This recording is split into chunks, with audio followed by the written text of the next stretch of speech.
course, we have Dr. Laura Hummers all the way from Canada.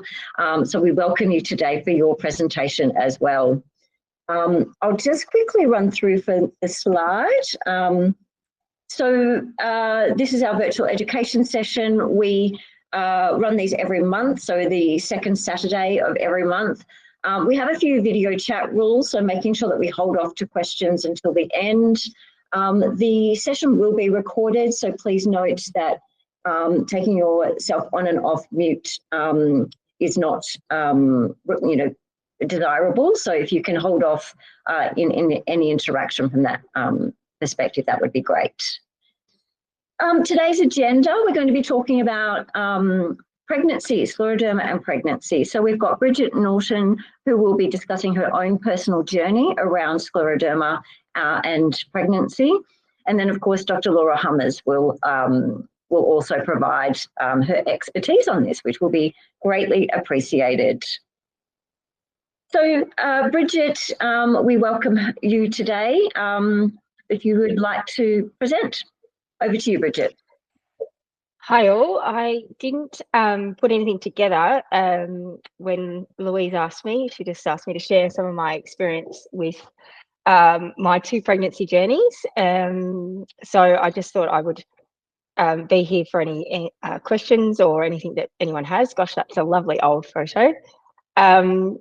And I've had two kids since that photo, and I can feel it. Anyway, moving on.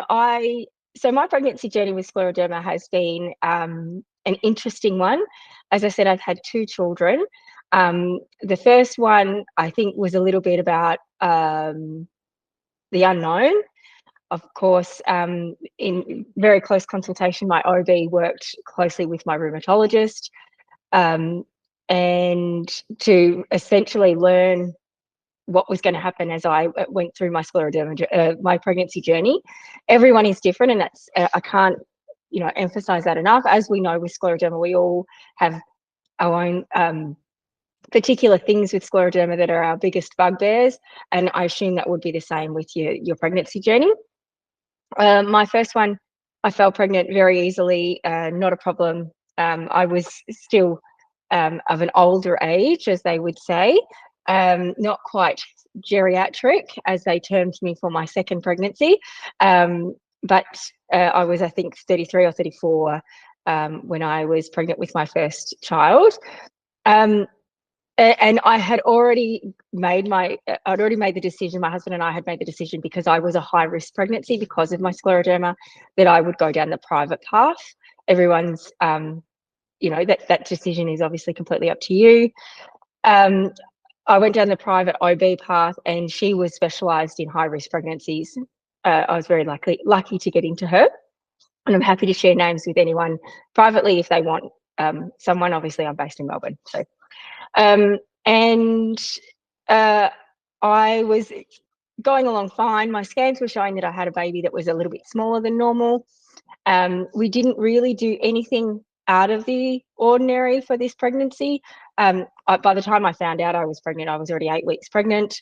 And yeah, everything was going along smoothly until I hit, I had a 28-week scan. So I probably had more scans than what an average person or a normal person would do. And then again, I had another scan. My OB was away, and like all OBs, they have someone that covers for them. And I went in to see the one who covered, and she said, "Oh, we might just send you for a professional scan down to an actual centre that does scans. That's all they ever do." So I went and had a growth scan at 30 weeks, and there were signs that my baby had not grown since the 28-week mark. So my first lot of steroids were given to me then. Little did I know that this was the start of what was going to be a little bit of a crazy journey. I was still of the belief, it's okay, she's going to be in until at least 32 weeks because that's what they need for good lung development. It's okay. I was living kind of in Gaga land, if I'm honest. So I would have liked a session like this. So I'm very grateful for a session like this. And at 31 weeks and 3 days, I was being my daughter was being pulled out of me. So there was no sign of obviously going into labor or anything like that, but there was a need to get her out because the decision was made that she will be healthier outside than she will be inside. Now I'm very, very lucky. She was born at 1.2 kilos. So that's very little. My husband's wedding band fit over my daughter's wrist. So that gives you some kind of context of how small she was.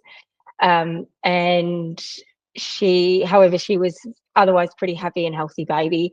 And by the time, they say that by the time of 2 years of age, they've generally caught up. I think we're at 1.5 years and she'd already caught up. Now she's a bubbly, bright, full of energy 4-year-old who I struggle to keep up with thanks to the Scleroderma, but that's okay. She keeps me on my toes. My second journey, however, a lot had happened in the middle. Obviously, we had COVID. We had lots of different things. And we struggled to fall pregnant for our second one. I'm a big believer in trusting your gut, and of which I did. Trusted my gut. I knew we would fall pregnant naturally eventually, but it was taking us a long time. So we went to get some help. The OB suggested going to fertility specialist. What we uncovered was actually that because of my scleroderma, my egg reserves lessen, or they become a lot less quicker because of your scleroderma. However, that wasn't our main concern. Our main concern was actually around the morphology of my husband's sperm. A few lifestyle changes, thankfully, has certainly rectified that. And they say it generally takes about 3 months for quality of eggs to improve and for the quality of the sperm to improve. And within 3 months to the day, bang, I was pregnant. However, that pregnancy ended in a miscarriage. Now, again, I mean, I'm of the belief that if it's not meant to be, it's not meant to be. It could be a number of factors. It could be the quality of the egg because of the scleroderma. It could be because the baby genetically wasn't viable. We were fortunate there was never a heartbeat. We never saw a heartbeat. I was getting scanned really early on. Sometimes they expect to see a heartbeat around 8 weeks, and that's generally when we lost it. So neither here nor there. For me, that's my experience. I understand every woman is different. So following that, we did go through a few rounds of egg collection. I wouldn't say IVF because unfortunately we were never really able to get there because of my low egg reserves. Every time we went in for an egg collection, there was very, very low numbers. And I'm not sure for those of you who aren't aware about the IVF process, it's generally a rule of 50%. You always lose 50% over the time. So the egg collections, if you have 10, by the time you get to an embryo stage, you're really at 50% of that. So 5 if you're lucky, and then that make it all the way into being able to be, transferred into your uterus. Then you're looking at even again 50% from that. I was getting 3 eggs if I was lucky, 4, and so really never made it. I did have 1 transfer and it was unsuccessful. But true to my word, I had a feeling of, and I know a lot of people have talked about this on our support groups, of not being heard by my specialist, so not being heard by my fertility specialist. So I decided to change and give it a go with someone else. And on my first appointment with her, I presented with a positive pregnancy test. So I didn't need to go down the fertility path in the end, as I knew, deep down, I always knew. So by that, I was 4 weeks pregnant when I found out with this time. And how she dealt with my pregnancy was very interesting. She instantly put me on some steroids because she, in her experience with dealing with patients that have positive ANA, is your body sends messages to essentially abort your pregnancy because it's a foreign body to them. So that's a little bit unusual. So I was put onto these steroids, and thankfully, a couple of weeks later, at 6 or 7 week mark, we had a viable pregnancy in the sense we had a heartbeat. And so that was really reassuring. And then It wasn't long after that I had COVID and had a rather large bleed, of course, because I'd been put on Clexane, which is the other thing that changed between pregnancy 1 and pregnancy 2. I never had any Clexane. I was instantly told to cease the Clexane. And I thankfully have an amazing OB who dressed up in full PPE and allowed me to come in and get a scan. And there was no issue. It was just a bleed, who knows. And then my pregnancy went along, and it was, I believe, 10 weeks after the bleed that my OB gave me the, for me, worst news in the world, that I had to take Clexane ongoing. So that was it. That's when it started. I started the Clexane, and from then on in, I was taking Clexane every single day until my baby was due to be born. I remember having a conversation with my OB at that stage where she said we'd put a date out there, because for me, the decision was made that I would be going down a Caesar again, just because of how high risk we are in the sense of your scar rupturing when you try for a vaginal birth. And I had put a date out there, and fully knowing that I would never make 40 weeks. So as my OB says, no patient with scleroderma will ever make it to 40 weeks, not because they can't, but because the OB probably shouldn't let them. The risk of stillbirth significantly increases. So we put a date out there. She told me I had about a 10% chance of making it, especially with my previous birth going so preterm. And as the time went on, my percentage kept increasing, 50%, 70%. And before we knew it, we were at D-Day. And my OB had been on leave, and I was her first patient back from leave. And so I've always wondered if she hadn't been on leave and we could have had closer consultations, if I could have gone longer. But at 37 and 3, which is technically term, my second baby arrived. And let me tell you, it is phenomenal, the difference between a preterm baby and a term baby. I am more than happy to answer any questions. But the main differences for me between my first pregnancy and my second pregnancy, as I said, were the Clexane. I ceased all caffeine, 100% caffeine. I didn't have any caffeine whatsoever. And I also started seeing an acupuncturist as an allied health professional to help with circulation. My OB did mention to me that in my first pregnancy, my placenta did have an infarct. In my second pregnancy, the placenta looked much healthier. It was still small, but no infarct, and looked much healthier when the placenta came out with the baby. So all in all, a very successful pregnancy. They do say you should go longer for your second pregnancy than you do for your first if you've had a preterm. But all in all, I was thrilled, and now have a happy and healthy and thriving 5-month-old baby. Any questions, if anyone has them, please send me a private message on Facebook or in the groups or whatever. I'm more than happy to answer any questions. Thank you, Bridget. Sounds like a bit of a journey, and 2 separate journeys at that. So we really gratefully appreciate you sharing. My one question is, second baby, girl or boy? Oh, sorry. Yeah, a little girl, another little girl. So we have sisters. Fantastic. Great. And I hope the older one is loving and nurturing towards baby sister. On occasions. On occasions. Very good. Very good. Well, again, thank you so much for sharing. I really appreciate it.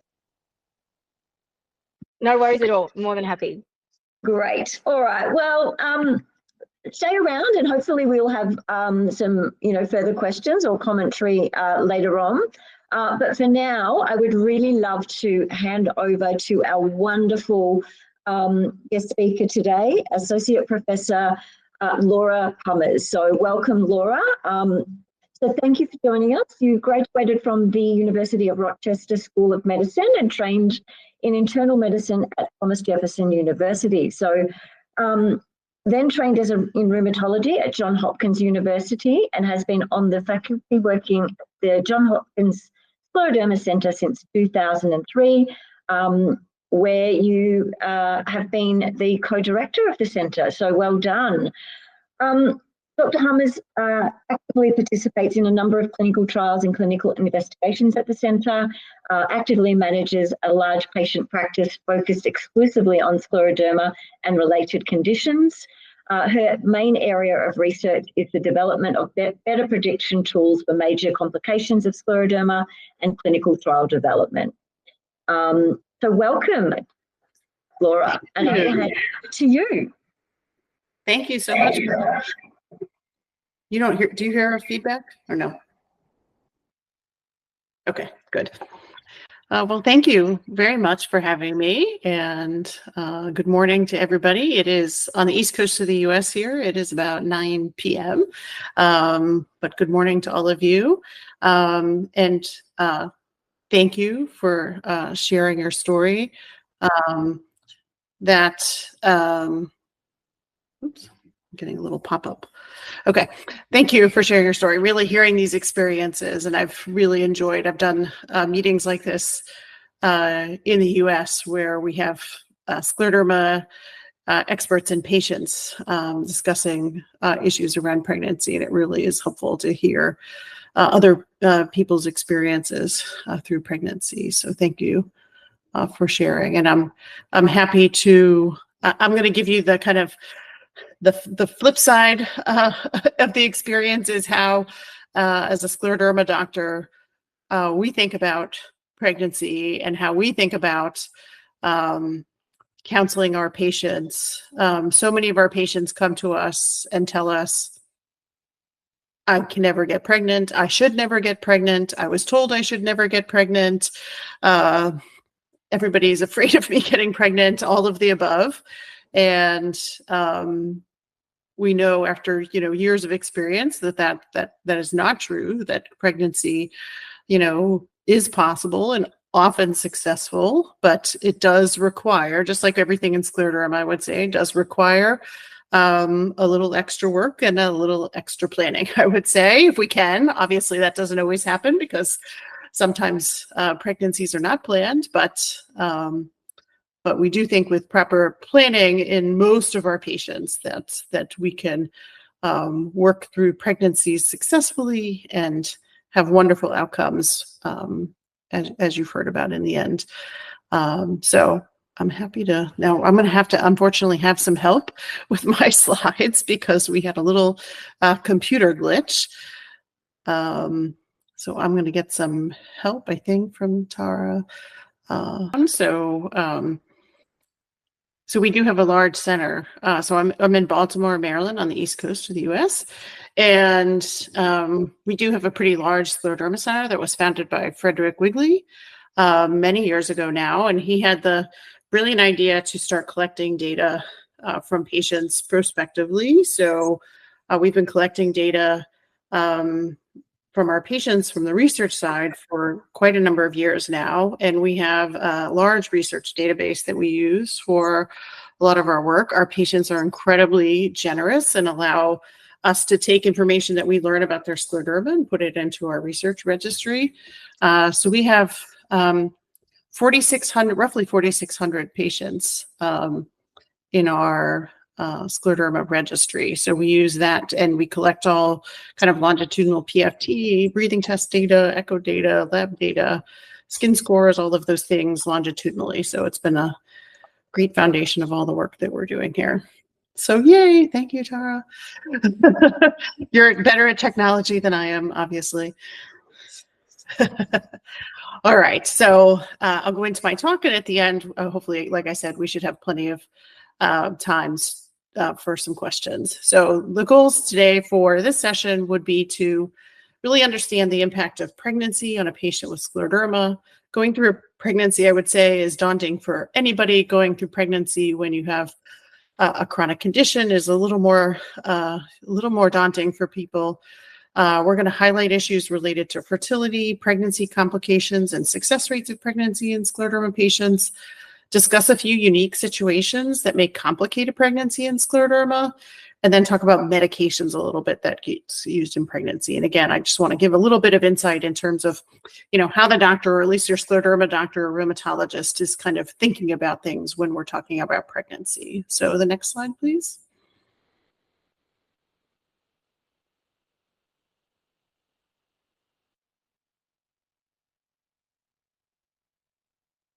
Maybe, maybe not.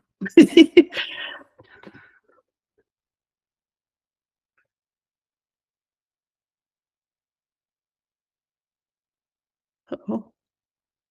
There we go. All right, so I'm just gonna, just to make sure, I know you guys are all scleroderma experts, I am sure, and you know a lot about scleroderma because you've been attending educational sessions, but I just want to make sure we're all on the same page when I use a little bit of terminology. So I'm gonna do a quick couple slides about Scleroderma 101 and talk about how we think about this word called phenotype. Like, what kind of scleroderma does somebody have? As you all know, everybody with scleroderma is a little different from each other.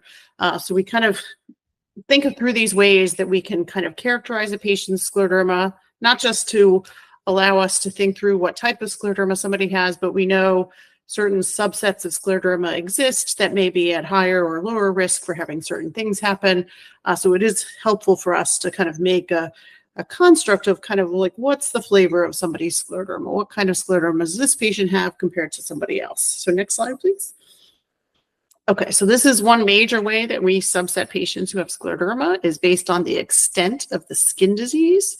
So a patient with limited cutaneous disease have disease that's only ever involves below the elbows and below the knees and the skin. And truthfully, most patients who have limited scleroderma have mostly skin tightness in their fingers only, whereas patients with diffuse cutaneous disease, more widespread skin involvement, may have skin involvement widespread through their body, but by definition above the elbows and above the knees. So that's one way we subset a patient. And then next slide, please. And then the other way is by the autoantibody that somebody makes. So autoantibody means the antibody that someone makes that is the definition of why this is an autoimmune disease, is because patients are making antibodies against self-proteins. And all of these crazy, long, probably difficult to pronounce words are specific antibodies that people make in scleroderma. And the important things about them is that depending on what antibody somebody makes, it may associate with different manifestations of the disease. So, for example, patients who make RNA polymerase III antibody, a mouthful to say, but that particular antibody, those patients almost always have the diffuse kind of skin disease and are particularly high risk for scleroderma kidney disease, as an example. And then next slide, please. So when we're thinking about, again, what kind of scleroderma does somebody have, it makes a difference whether somebody's had scleroderma for a short period of time or a long period of time, if they have this more limited extent of skin disease versus more diffuse extent of skin disease, what antibody somebody makes. And then, like we think through every organ system, is there a little bit of lung involvement or no lung involvement or significant lung involvement? Do people have ulcers from their Raynaud's? So you can kind of go through each organ system and just kind of think about, okay, this is the flavor of somebody's scleroderma. And I think that makes a difference when we think about things like, does somebody need a new medication, for example? And then, specifically when we think about pregnancy, we're going to kind of walk through all these in our head in terms of what we think somebody's special concerns might be for pregnancy with regard to their scleroderma. So next slide. So, as was mentioned by Amanda, this is actually an infrequent occurrence, pregnancy and scleroderma. So one, scleroderma is a rare disease. I don't need to tell you that. There's about 15 new cases per million population per year, roughly. So that's fairly infrequent. And the average age of onset of scleroderma is 45, which means, people who get scleroderma at age 45, for the most part, are kind of beyond pregnancy years, typically, or in that perimenopause stage is when we think of scleroderma starting. Interestingly, this is also a female predominant disease, however, and the female to male ratio is about 4 to 5. But if you look at people who develop scleroderma in the reproductive years or in childbearing years, it's actually much more skewed women to men. So even though it's less common for women in childbearing age to have scleroderma, the ratio of female to male is actually higher around that age. And scleroderma can begin, unfortunately, there are children who develop systemic onset scleroderma, and we have older adults who develop scleroderma for the first time. So while the average is 45, it is a spectrum. But because of this, a rare disease with the average age of onset of 45, the information we have about the impact of pregnancy on scleroderma and vice versa is a little bit limited. Next slide. So let's take a little bit of a step back before we talk about pregnancy and talk about scleroderma and sexuality a little bit. There really are many facets of scleroderma that may lead to issues with intimacy. So some of the limitations are purely physical in terms of range of motion of joints. Some patients have what we call narrowing of the introitus, so actually it's a little bit hard for penetration. There's body image dissatisfaction at times, and all of these things really have an impact on sexuality and intimacy. Scleroderma patients are, as a group in the research, are more often never pregnant compared to other groups of patients with other illnesses. And there's probably like many factors that lead to that. They seem to be less often married or choose not to have children. And again, that may be because they've been counseled not to have children, or that may be a personal decision, or maybe be based on the components of their illness. There again are body changes that may lead to somebody to decide not to pursue pregnancy. So fatigue, vaginal dryness, again, narrowing of the vaginal, what we call introitus, muscle, joint disease, all of these things may lead to impairment in terms of intimacy and sexuality. Medications and disease activity may have an impact here. And as was mentioned before, the feeling of the future seems unknown at times. So do you really want to pursue pregnancy if you're not clear about kind of your illness and where your illness may bring? So I think there's lots of reasons why scleroderma patients may less often get pregnant than other disease groups. But it has been my experience that lots of patients come to me saying that they really have been counseled not to become pregnant, where we think that may not always be the case or be true. Next slide. And then in terms of scleroderma and fertility, there's not a ton of data on this. But the data that we have suggests there really isn't a major impact of scleroderma and the ability to become pregnant. There are medications that sometimes get used for scleroderma that may lead to premature menopause and infertility. One in particular is cyclophosphamide, which is a drug, fortunately, we are not using as often anymore because there are other drugs that have kind of taken its place. But that drug has been associated with premature menopause and diminished fertility. And then fertility diminishes with increasing age.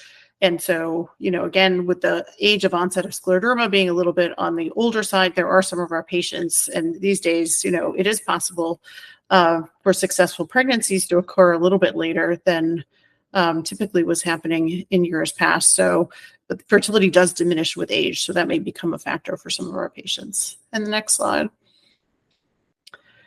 And then in terms of contraception, this has come up before. There's really no contraindication in most instances for most types of contraception, whether that be oral or barrier, IUD. Depot contraception, sometimes when they place under the skin, is probably okay in most patients unless there's a significant amount of skin disease.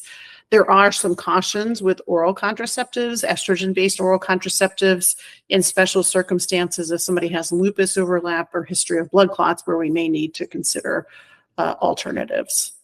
Next slide.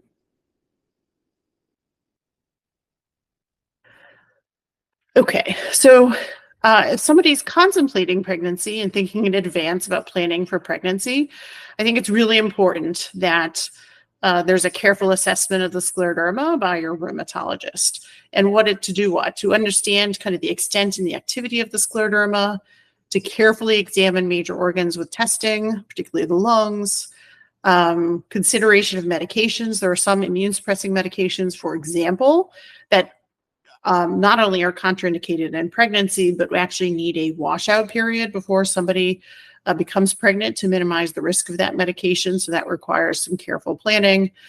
There's certainly discussions that I have to have with my patients about all these things that we're going to talk about today in terms of pregnancy and the impact on the scleroderma and vice versa.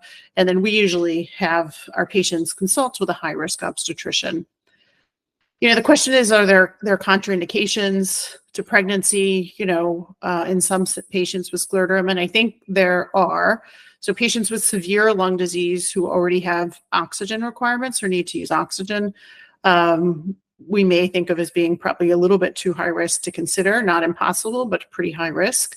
Those patients are high risk for scleroderma kidney disease, and those with need for ongoing immune suppressing medicines that are contraindicated in pregnancy. So drugs like Celcept, and I apologize if the names of these drugs don't translate in Australia. Like I had to look up the medication that Bridget was talking about because of a different name here in the US. But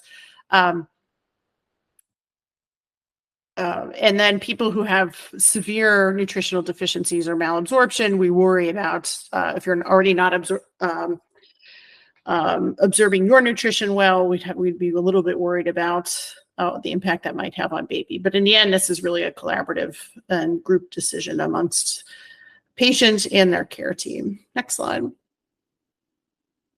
So what do you do if you're contemplating pregnancy? We say, put the team together. So this is a group decision making. I think if we are planning things in advance and perfectly in the ideal world, that you would talk to your rheumatologist, if you have a lung doctor, in advance about considerations for pregnancy. Make sure your scleroderma testing is up to date. So that way your doctors have a complete picture of how your scleroderma is at this moment in time. We always say consider a preconception counseling with a high-risk obstetrician. And then really importantly is putting that emotional support team together because, again, pregnancy for anybody, I think, is a daunting endeavor, but getting your support team together in advance, partner, family, counselors sometimes, because it is stressful, again, with pregnancy and a chronic illness. And like here, your scleroderma support groups and patients who have had similar experiences. And then, ask the tough questions. There may not always be an exact answer. We may not have data to tell us exactly the answer to your questions, but you're never going to know unless you ask. So definitely in this stage, ask the tough questions. Next slide. Okay. Now, what happens to scleroderma in somebody who's pregnant? So there are lots of physiological changes. Anybody who's been through a pregnancy knows this when you're pregnant. Specific to the scleroderma, some things that could happen is reflux, acid reflux may get worse. Constipation may get worse. These are things that happen in pregnancy anyway. If you're already having those issues, these are things that could get worse during a pregnancy that we need to think about. The good news is that pregnancy is associated with a significant increase in blood volume, which may mean symptoms like Raynaud's phenomenon actually improve during pregnancy. There could be, however, increased shortness of breath as baby starts to grow and pushes up to your diaphragm. That may make it a little harder to breathe. And actually during normal pregnancy, unrelated to whether you have scleroderma or not, you actually breathe a little faster and you take larger breaths during pregnancy. So it makes people, even if you're not actually more short of breath, it actually feels like you're a little more short of breath. The diaphragm pushes up because of the size of the uterus. You actually gain 7 to 8 liters of fluid during that time, and that's increased blood volume plus amniotic fluid plus the fluid supporting the pregnancy in the uterus. But heart rate and heart pump function actually increase, and oxygen consumption increases because now you are also feeding oxygen to growing baby. So you actually use more oxygen, which is an issue when people have lung disease because you need to be able to get that higher oxygen to the baby. So next slide. So here's just some places that get impacted. So this is your anatomy here. So your lungs, your heart there in the middle, and your stomach sitting kind of under the diaphragm there, which is the muscle that helps you breathe. And could you click the next slide there? Yeah, so this is just the difference in what happens to this size of your lungs and where your diaphragms go during a pregnancy. And as you can see, the diaphragm, which is part of the muscle that helps you breathe, pushes up a little bit, which means there's a little less room for your lungs. Pushes on the heart a little bit, and the heart does increase a little bit in size. But again, also baby being sitting there under the stomach, the baby can push that stomach up and cause more food to reflux up into the esophagus. So this is kind of just normal pregnancy things, but have a specific impact potentially in somebody with scleroderma. So next slide. Oops, and again. Now, how about the effect? So those are things on the pregnancy that might impact the scleroderma. How about the impact of the pregnancy on the scleroderma itself? And really, there's no change in scleroderma disease activity during pregnancy. We actually have cousin diseases of scleroderma like lupus and rheumatoid arthritis that do tend to change during a pregnancy. So patients with lupus, actually, we worry about potential disease flares during a pregnancy. Rheumatoid arthritis has historically thought to calm down a little bit during a pregnancy. Scleroderma actually seems to be a little neutral when it comes to this. Doesn't seem to get better, some doesn't seem to get worse. When people have looked at how the scleroderma behaves during a pregnancy, they estimated about 60% remain stable, 20% worse, and 20% improved. But that's probably consistent with kind of how patients with scleroderma are doing in general, and may not be that different actually during a pregnancy. So next slide. So about what happens to pregnancies in women who have scleroderma. And this is really tricky because of all the things that I said before about what may make patients who do have pregnancies with scleroderma somewhat unique. And the data is a little bit limited, but we have to kind of keep some of these general numbers in mind. So miscarriage is actually fairly common in the general population. Many women have pregnancies end in miscarriage, and that estimation is anywhere between 8 and 20% in the general population. And that is a little bit higher in scleroderma pregnancies. These numbers probably, like in the same study, suggest that maybe general population is like 10%, and maybe scleroderma patients is somewhere around 15%, but it kind of varies a little bit by study. If you look at the scleroderma patients that do have miscarriage, it does seem to be higher in patients who have that diffuse kind of skin involvement in their scleroderma compared to limited. And there are a few reports of late pregnancy loss, which is pretty uncommon in the general population.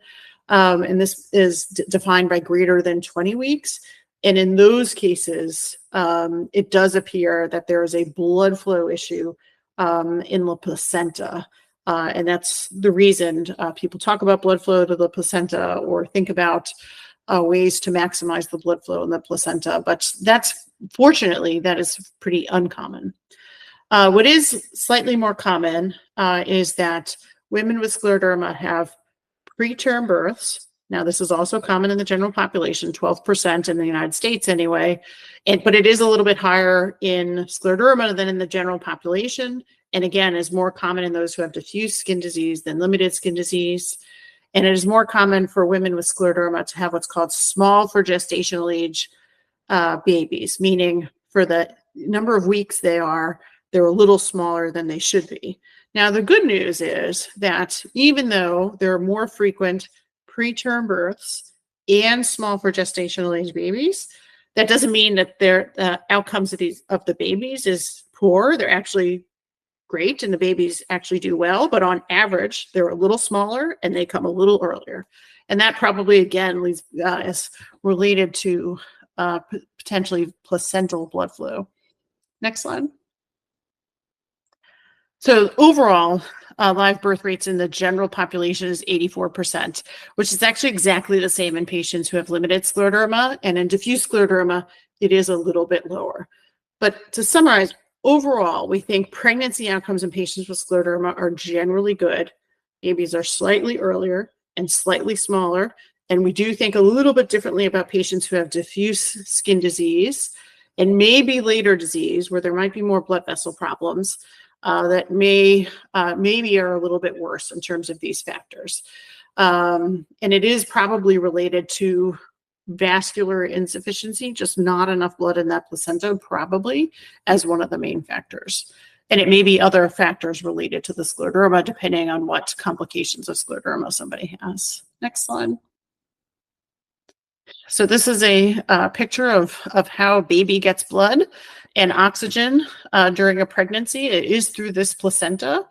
And so maternal circulation goes into the placenta and then feeds oxygenated blood into the fetus. And then waste products, carbon dioxide, come out from baby back through the placenta and get kind of taken care of through the maternal circulation. So this is how blood flow is happening. Next slide. Which leads to a discussion of a very specific pregnancy complication called preeclampsia, which again is fairly common in the general population. About 7.5% of pregnancies in the general population have this problem called preeclampsia. So this is a pregnancy-related blood flow problem that leads to some pregnancy complications. So this is defined by high blood pressure and protein in the urine in women who are 20 weeks or more gestation. If it's severe, it can result in damage to the maternal organs like the kidneys. And we call it eclampsia if it's so severe that it causes seizures. This actually is debatable whether this is increased in scleroderma or not. And the reason this is complicated is because this condition, preeclampsia, is very similar to what's called scleroderma renal crisis, scleroderma kidney disease. And is it one versus the other is a bit of a challenge. Both are related to decreased blood flow in the placenta. And then the placenta then actually releases factors into the body that actually may impair blood flow in the vessels throughout the mother's body. The risk factors for having this are having had preeclampsia before. This is more common in a first pregnancy. It's more common if you have a family history of preeclampsia. It's more common if you have kind of traditional blood vessel risk factors like obesity, older age, diabetes, hypertension. It's increased risk if you have a twin pregnancy and if you have something called antiphospholipid antibodies, which I'll talk about. Interestingly, this condition does tend to develop somewhat later in pregnancy, and the treatment for this is delivery. It's basically the only treatment for this.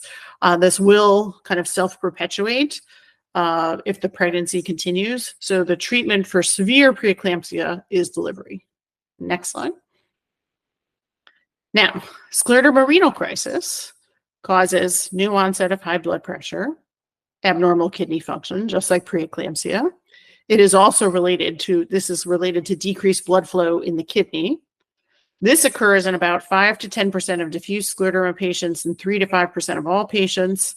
And there are clear risk factors for this condition in scleroderma. So amongst patients with scleroderma, unrelated to pregnancy, those who have early disease with rapidly progressive skin disease and exposure to steroids, or have the RNA polymerase III antibody are what we consider to be high risk for scleroderma renal crisis. And then the question is, does pregnancy increase that risk? And again, this is really tricky to sort out because it looks so much like preeclampsia that sometimes it's really hard to discriminate the two. This occurs in somewhere to 2 to 3% of pregnancies, but those patients had a high baseline risk, which is why it's not clear that pregnancy had anything to do with precipitating this crisis, or if it's just that patient was at risk anyway. Now, the treatment for this is a class of blood pressure medicines called ACE inhibitors, which are completely contraindicated in pregnancy. So as you can tell, when we get into this situation, if somebody has high blood pressure and protein in the urine and there's a question about this preeclampsia where the treatment is delivery, or this renal crisis where the treatment is ACE inhibitors, we're in a bit of a conundrum in this situation. And this is the reason why many of us will say, if we have a patient who we think of as being high risk for this scleroderma kidney problem, we may want to think about deferring pregnancy to not get into this kind of tricky situation. Some people would advocate that you really can't tell the difference between the two, and then maybe you should deliver and then give mom ACE inhibitors. But that really depends on the how many weeks the pregnancy is and how how mature the baby's lungs are, etc. Next slide. You're not meant to understand what this looks like necessarily, but I'm just telling you these are, this is the functional unit of the kidney under the microscope called the glomerulus. And it's just meant to show that people who have preeclampsia and scleroderma renal crisis look very similar actually under the microscope. So some people said, oh, well, if you're not sure which one it is, just biopsy the kidney and you'll know which one it is. I'm telling you that we don't recommend doing that actually, because it's actually hard to discriminate them even on biopsy because they're so similar. Next slide. And what we think is happening in preeclampsia is that the blood flow that's coming through the placenta is decreased. And as we know, there are many organs in scleroderma where we think the blood flow is decreased. So the most common one being your fingers, because that's why people get Raynaud's, because there's compromised blood flow.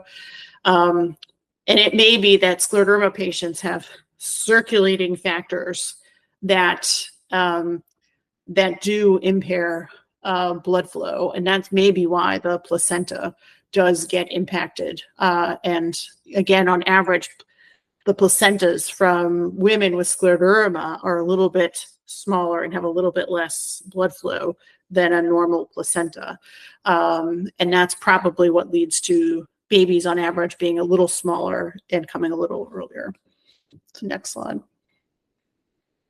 So in terms of the renal crisis, remember we said we might think of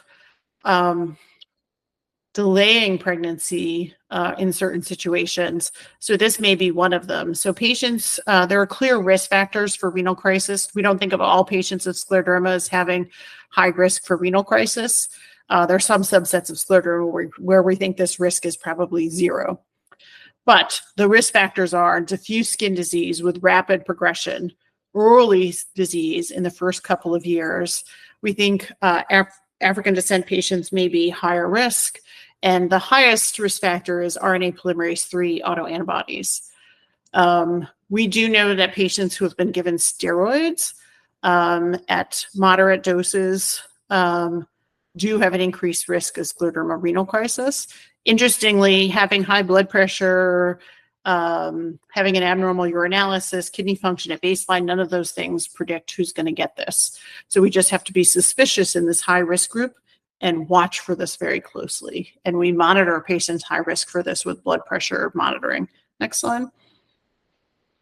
So this comprises about 5 to 18% of scleroderma patients. This is variable by region of the world that you're in, what percent of patients have this particular antibody. But again, these patients have the most aggressive skin disease. They may have skin disease first before they have Raynaud's, where almost everybody else has Raynaud's, and they're at this high risk for renal crisis. Interestingly, they're, as a group, the patients with this antibody are low risk for having any significant lung disease. So next slide. So how do we prevent renal crisis / preeclampsia? We don't know that we can fully prevent, but we do know we need a kind of a prevention and management plan. So we assess pre-pregnancy for risk of renal crisis. And then if somebody is pregnant, particularly if we think they're higher risk for having renal crisis or preeclampsia, we carefully monitor their blood pressure during pregnancy. Now, women, normally during pregnancy, obstetricians like to have patients monitor their blood pressure because of preeclampsia. We probably would just do this much more closely in somebody where we thought there might be risk of renal crisis, or the patient has a higher risk for preeclampsia based on other factors. And these patients need close follow-up with their high-risk obstetrician and prompt notification of their doctors if they start to have a rise in their blood pressure. Again, on the physician side, we do attempt to differentiate preeclampsia from renal crisis from just run-of-the-mill high blood pressure. It's a challenge. Biopsy probably isn't helpful, but we do need input from rheumatology and OBGYN in the hospital if this is a concern. And then again, if somebody has high blood pressure and protein in the urine and reduced kidney function, you know, it's a tricky decision from our standpoint to recommend either a delivery or treatment with an ACE inhibitor in certain circumstances, even during the pregnancy, versus doing both if we really don't know, and we think that's reasonable. Next slide. So how about medications? This is one of the trickiest things to manage in terms of scleroderma in pregnancy. Next slide. So in the US, there used to be these kind of old categories for what's considered risky risk level with medicines in pregnancy. So a class A medication meant that controlled studies suggest no harm.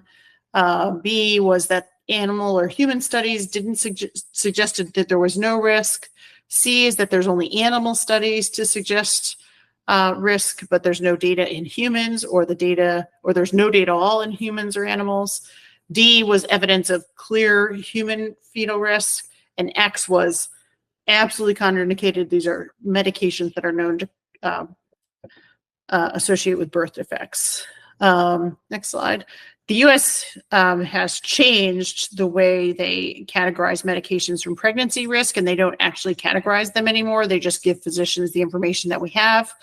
So they have different categories for pregnancy, lactation, and fertility, and then they summarize the potential risk and recommendations for risk mitigation and contraception, and they describe the data.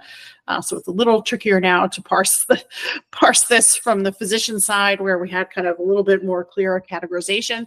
I will say in Australia, next slide, they still have risk categories. So your version of the Food and Drug Administration in Australia has a categorization like the FDA used to have in the United States, that categorizes things as category A, which are thought to be safe, category B, which has limited amounts of data, where the risks in animals are either there's no known risk, the risk isn't known, or animal studies do suggest risk. And then category C is medications that are suspected of having fetal risk. D definitely have fetal risk. And again, category X is known to have high risk for fetal harm. So this is how things are categorized in Australia. Next slide. So here's like the medication, the commonly used medications for pregnancy. And I'm going to apologize in advance if the naming of drugs doesn't translate perfectly to drugs you have in Australia.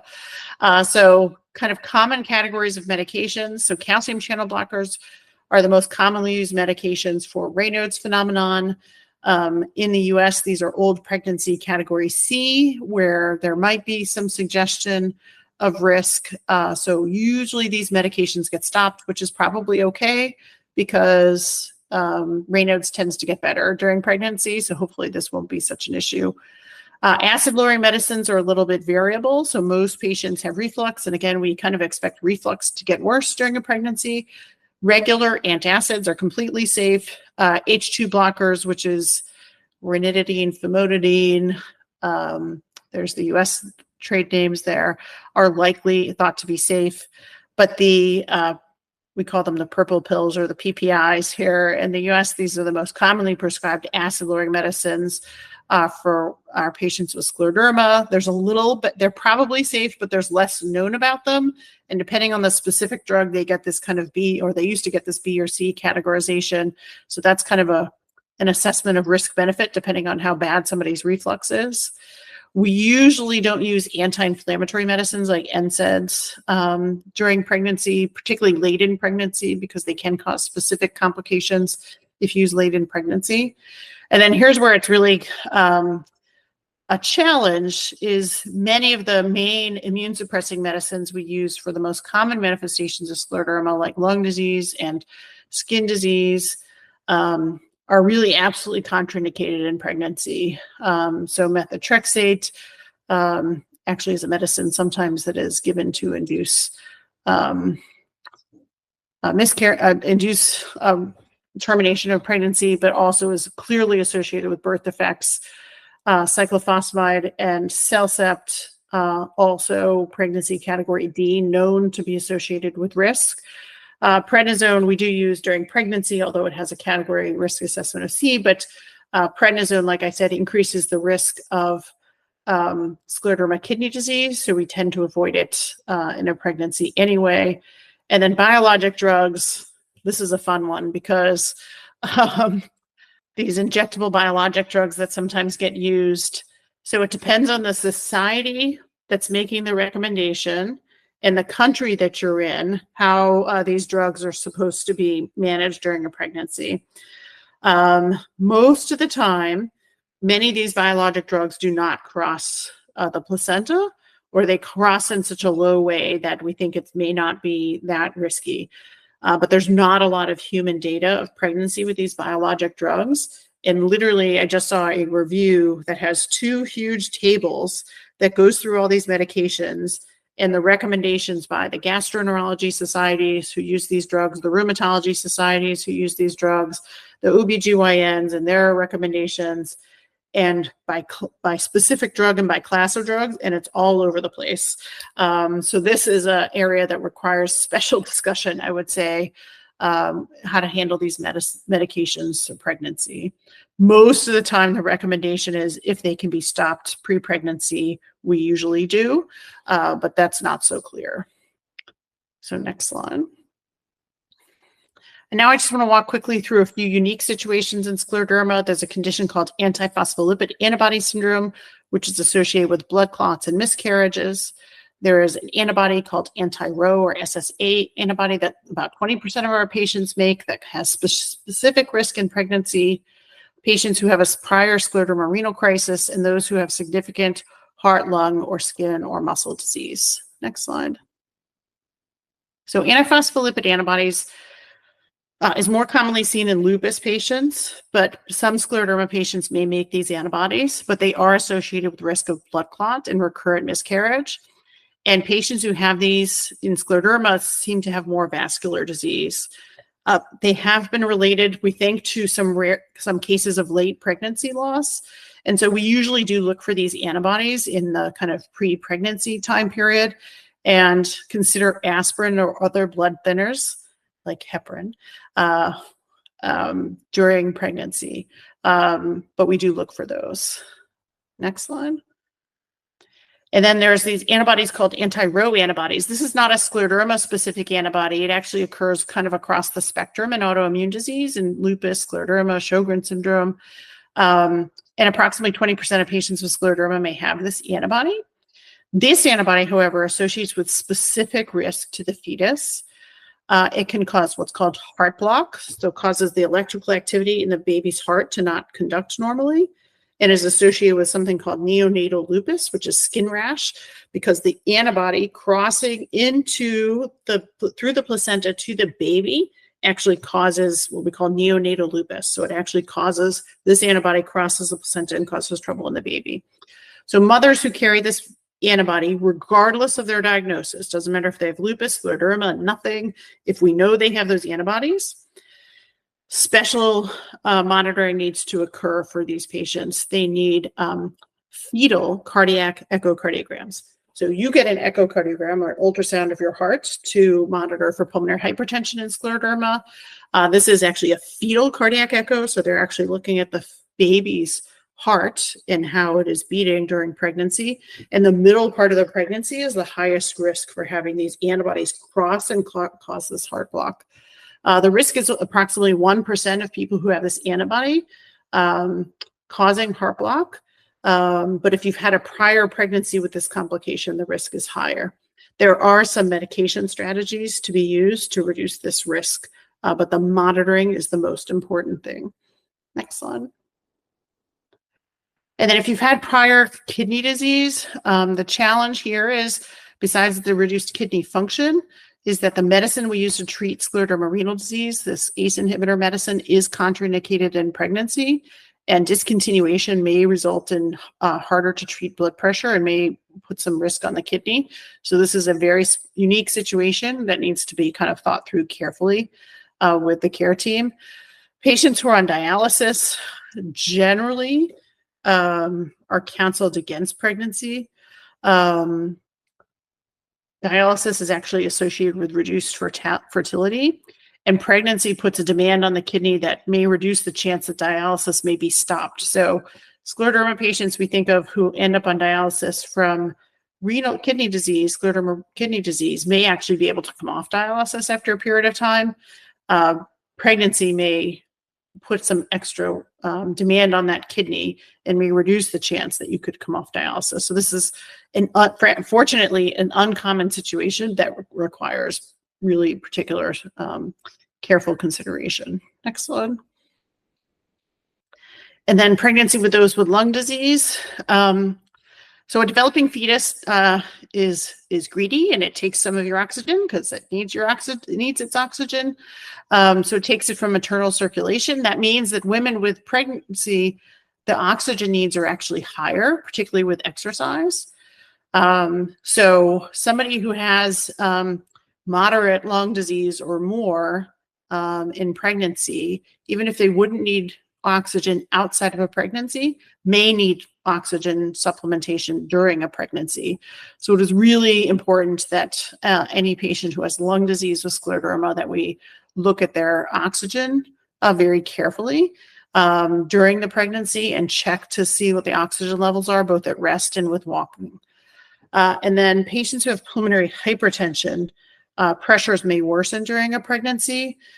So most people believe that any significant pulmonary hypertension is probably a clear contraindication to pregnancy, and that, other options should be looked into for women who want to have children, but we think are probably, it's risky for them to go through a pregnancy because of pulmonary hypertension.